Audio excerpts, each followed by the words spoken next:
Let me Shujame bind it. Yoshua Yidu Dauda Dillian Nathan Ashin Ozaya Nasali Chowla Natang Set Natang Naset a Kuni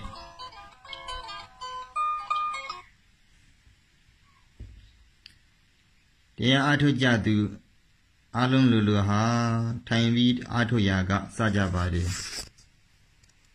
The Atine Zurezagaloha, Udan Yini Bida Pinibadi. Tiny car that down the da Pion Taima, Cargo Pyongyong Tower. Mani on down Taziam Lubahu. She go, now go, be a Mepian Yababi. Jody. Shotava, Segule Shotava. Being Nadiwago, Ayumbuba Nadiwa ma when it will Shivare Erago Shumelu, Ayumbua Pibare Nadiwago Ayumbula Dan when it will go to the Kadime Meduria Kale, Medubabu. When you really maintain Shalu Maduin, when it really go on in it, be Shulu Yavare. Bimian Tana Shuma, Piri Zuinle, Bimian Tana Shulaiba. The Shule, as I Meshuba Nadiwama, 3 tani reka, when late 12 go, Twila Shibade. Beluba Twidwi, Twin Yavadi. Beluma Madrid 9 day a castle in no. Nyalung Polaiba Adewawa Bian Shuba Say Shoba Bian Shuba Hello Loda down when it really go Madribu so you know Na Diwago Ayumaduva Nedom A cha Tinchaya the Kugu Ayum Bubi Seshulu Yavade When it really go to be so yin when it really must say Dini on Atoyabame When you really must say Dini Labi so yin, the Maria Yabi, look, your name body. When you really don't do by a seka, Maning look, the Madi Maya Dari le Shivade. Hello, lady, though, let the Madi Maya Penny yin, she did a nigo, a don't do name body. When it was late, zone, good near, Sabian Nati Jiba, not a car, Chowti Jiba. Not a guy connected Jiba, not a guy ship good to say. The say being Naga Biansa, Salipian, Jedre champion, I told the car, say Dinin Lala good to Yavalime. Say Dinin Labi so yin, Bimi, Shuniyama, Boma Bianshuba. Say Dinin Lion Lule, Ijan Lavade, Daga when it really net the Madi 2 town net knee pibade. When it really Mother Madi Maya yin, a chani at the Kuguma, the Madi, to don't look Yavade. One bag bang bong go pipi. Lenaku tea tarago pipi, Schumann look Yavade. One by bang wada, Pondarago, Semabia, Shuni let the Madi Yavade. Lenaku tea nidago, tea, something a Semabia, Schumann yin let the Madi Yavade, the Madi Yabu, Luyin Pipare. The Madi Yalayendo, Wibadana Shubadome.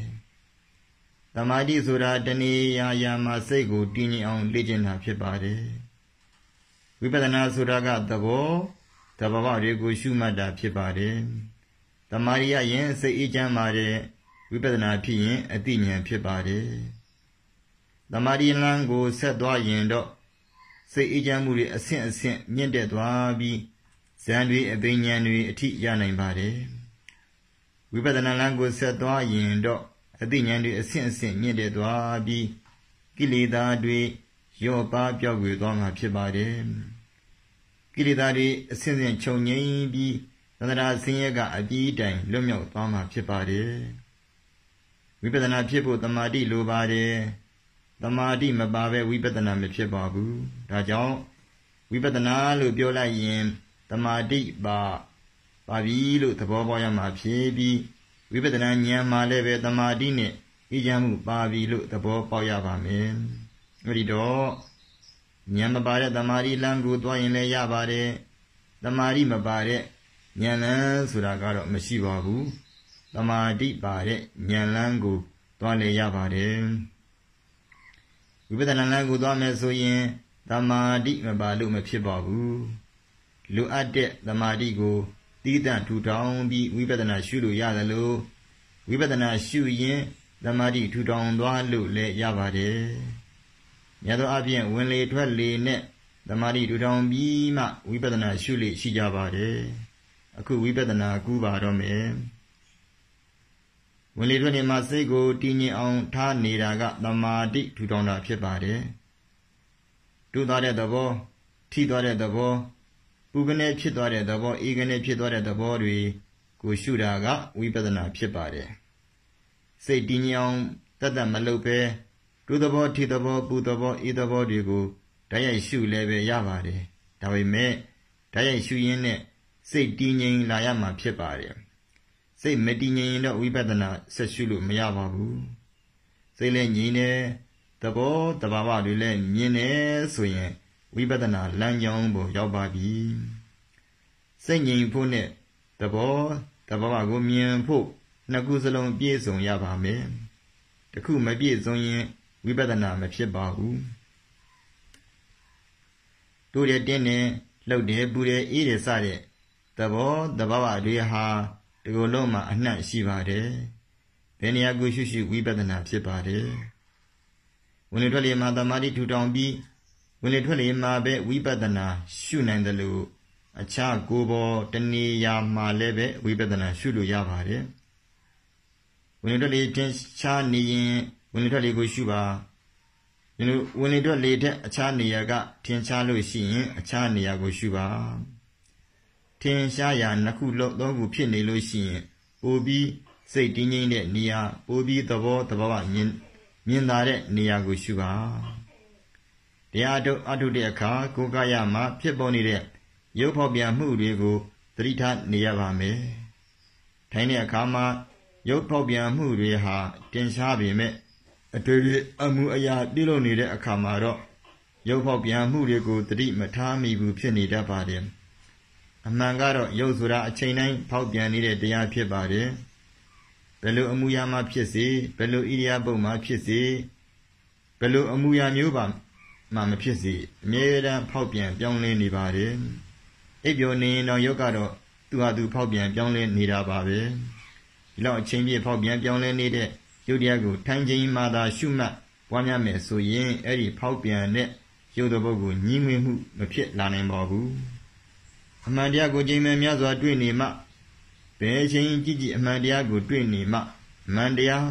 ကလွဲလို့ပါမှမဟုတ်ဘူးဆိုတာကိုသိနေမှအဲ့ဒီအမှန်တရားကိုဉာဏ်နဲ့သိတာလို့ဆိုနိုင်ပါတယ်ရုပ်ဖောက်ပြန်မှုဟာကြာထိုင်ကြာရကြာလမ်းလျှောက်မှပိုးထင်ရှားတာမှန်ပေမဲ့သတိဝိရိယကောင်းရင်ကြာမထိုင်လည်းပဲတွေ့နိုင်ပါတယ်ကြာမရရင်လည်းပဲတွေ့နိုင်ပါတယ်ကြာလမ်းမလျှောက်ရင်လည်းပဲတွေ့နိုင်ပါတယ်ဘယ်လိုချိန်မှာပဲဖြစ်ဖြစ်မိမိကိုယ်ကရကိုအယုံပြုလိုက်တာနဲ့ရုပ်ဖောက်ပြန်ပြောင်းလဲမှုကိုတွေ့တဲ့အထိကြိုးစားနေရပါမယ်ပစ္စုပန်တဲ့ပရမတ်တဲ့ကိုမမြင်သေးပဲကြာထိုင်မှရုပ်ဖောက်ပြန်တာကိုတွေ့တာဆိုရင်တရားလမ်းခရီးဟာ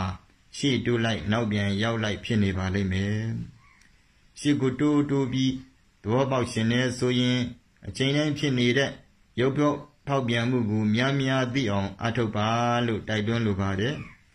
တရားထိုင်နေတဲ့အခါသိစရာတွေကိုသိနေရပါတယ်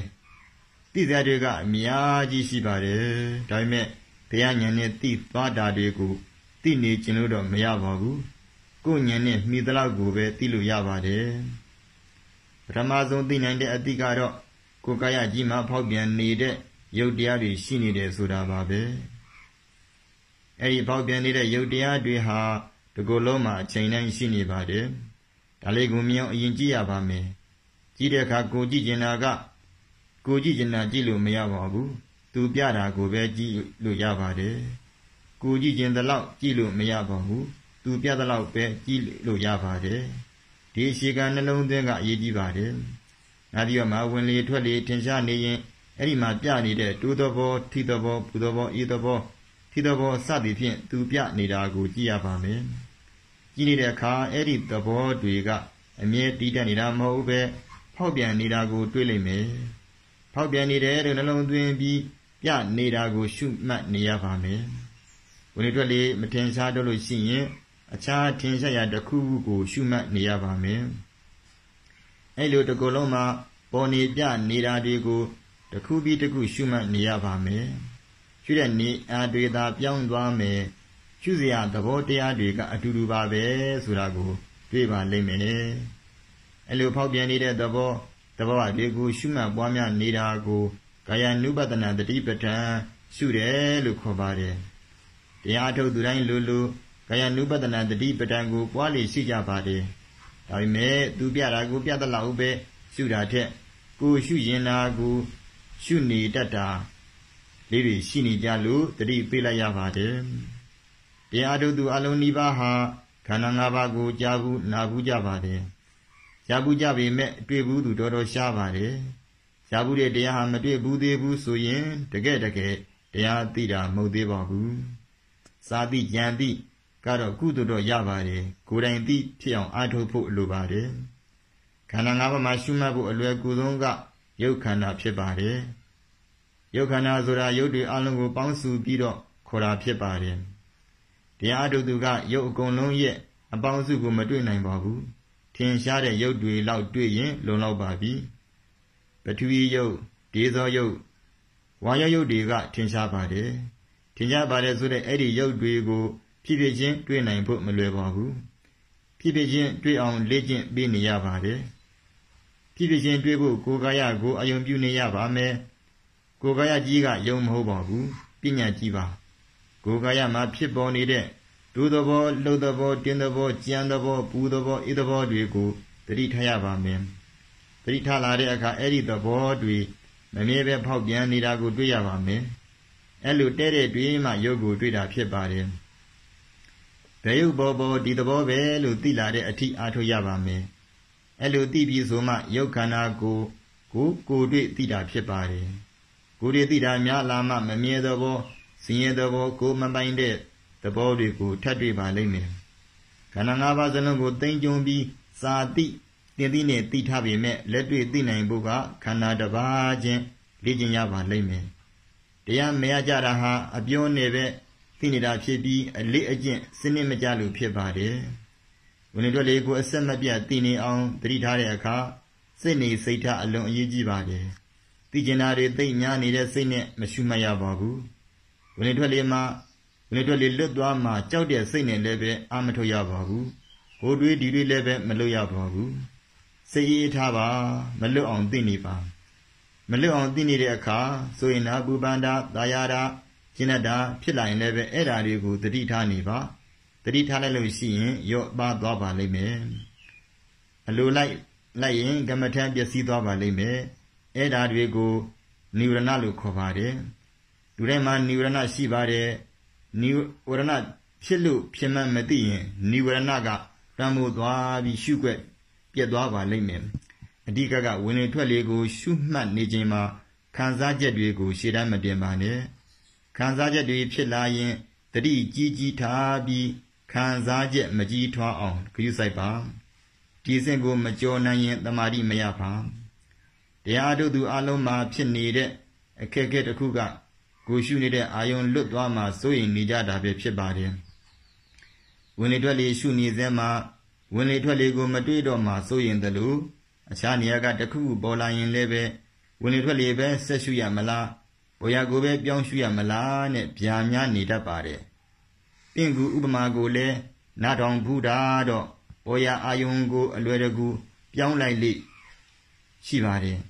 မူလအာယုံကိုအသေးဆုပ်ကင်ထားရင်လည်းမှားပါတယ်ပေါ်ရအသစ်ကိုအလွယ်ပြောင်းလိုက်ရင်လည်းပဲမှားပါတယ်ဘယ်အာယုံဖြစ်ဖြစ်သူပြတဲ့အခိုက်မှာသူပြတယ်လို့သူပြသလောက်ပဲရှုရပါတယ်ပြောင်းမှကြောက်လို့မပြောင်းအောင်ချုပ်ထားခြင်းလို့မရပါဘူးအာယုံကအနတ္တပါသူ့ဘာသာပေါ်ခြင်းပေါ်မဲ့ပျောက်ရှင်ပျောက်ပါလိမ့်မယ်သူ့ကြောင့်ရှိလို့ပေါ်တာဖြစ်ပြီးသူ့ကြောင့်ရှိလို့ပျောက်တာဖြစ်ပါတယ်ရှုစိတ်ကလည်းကိုထားခြင်းနဲ့အာယုံမှာတသမတိမနေပါဘူးသူ သူလည်းအာယုံအသစ်ရှာနေတဲ့သဘောရှိပါတယ်။အဲဒါကြောင့်ပေါ်စေပေါ်ခိုက်မှာရှုစိတ်ကလည်းအဲ့ဒီအာယုံစီရောက်နေစေအခိုက်အာယုံရဲ့သဘာဝနဲ့ရှုစိတ်ရဲ့သဘာဝကိုလေ့လာတာဟာတရားအားထုတ်နေတာဖြစ်ပါတယ်။အဲ့လိုသိနေမှဝိပဿနာအသိဖြစ်ပြီးဝိပဿနာဉာဏ်ဖြစ်ပါလိမ့်မယ်။ဝိပဿနာအားထုတ်တဲ့လုပ်ငန်းစဉ်ကိုအဲ့လိုနားလည်ထားမယ်ဆိုရင်နောက်အာယုံတစ်ခုစီစိတ်ရောက်သွားရင်နောက်အာယုံကိုပြောင်းရှုရမလားအရင်အာယုံကိုပဲဆက်ရှုရမလားဆိုတာအဖြေပေါ်သွားပါသည်။ပြရာအာယုံရဲ့သဘောအတွေ့ကိုထင်ထင်ရှားရှားပိုင်းခြားသိနေသေးရင်အာယုံတစ်ကိုမပြောင်းပါနဲ့။လက်ရှိအာယုံမှာလည်းတတိသမารိပညာမဖြစ်တော်ဘူးဆိုရင်ပေါ်လာတဲ့အာယုံအတစ်ကိုရှုရပါမယ်။ပေါ်လာတဲ့အာယုံအတစ်ကလက်ရှိအာယုံထက်ပိုထင်ရှားနေရင်လည်းပဲပေါ်လာတဲ့အာယုံကိုရှုနိုင်ပါတယ်။တရားထိုင်နေရင်နဲ့အတန်တွေကြားလာရင်အတန်ကိုရှုရတယ်လို့မျိုးပါ။ဒါတောင်လက်ရှိရှုနေစေအာယုံမှာဉာဏ်ဖြစ်နေရင်မပြောင်းပါနဲ့။ပင့်ကူလို့ရှုရမယ်လို့ဟောကြားချက်ကိုတေးသေးချာချာအသုံးချနိုင်ရင်အကျိုးကြီးမှာပါတယ်။မဟုတ်ရင်တော့ဖားခုံတလို့မရှုရဘူးဆိုတဲ့ဟောကြားချက်ကိုသတိရစေခြင်းပါတယ်။ဝိပဿနာရှုနေသူများအားလုံးကိုယ်ကျမ်းမာခြင်းစိတ်ချမ်းသာခြင်းနဲ့ပြည့်စုံပြီးမိမိတို့ရှုမှတ်နေစေသတိသမารိပညာတွေတိုးပွားကဆက်လက်ပြီးတော့ကြိုးစားရှုမှတ်ပွားများအားထုတ်နိုင်ကြပါစေ။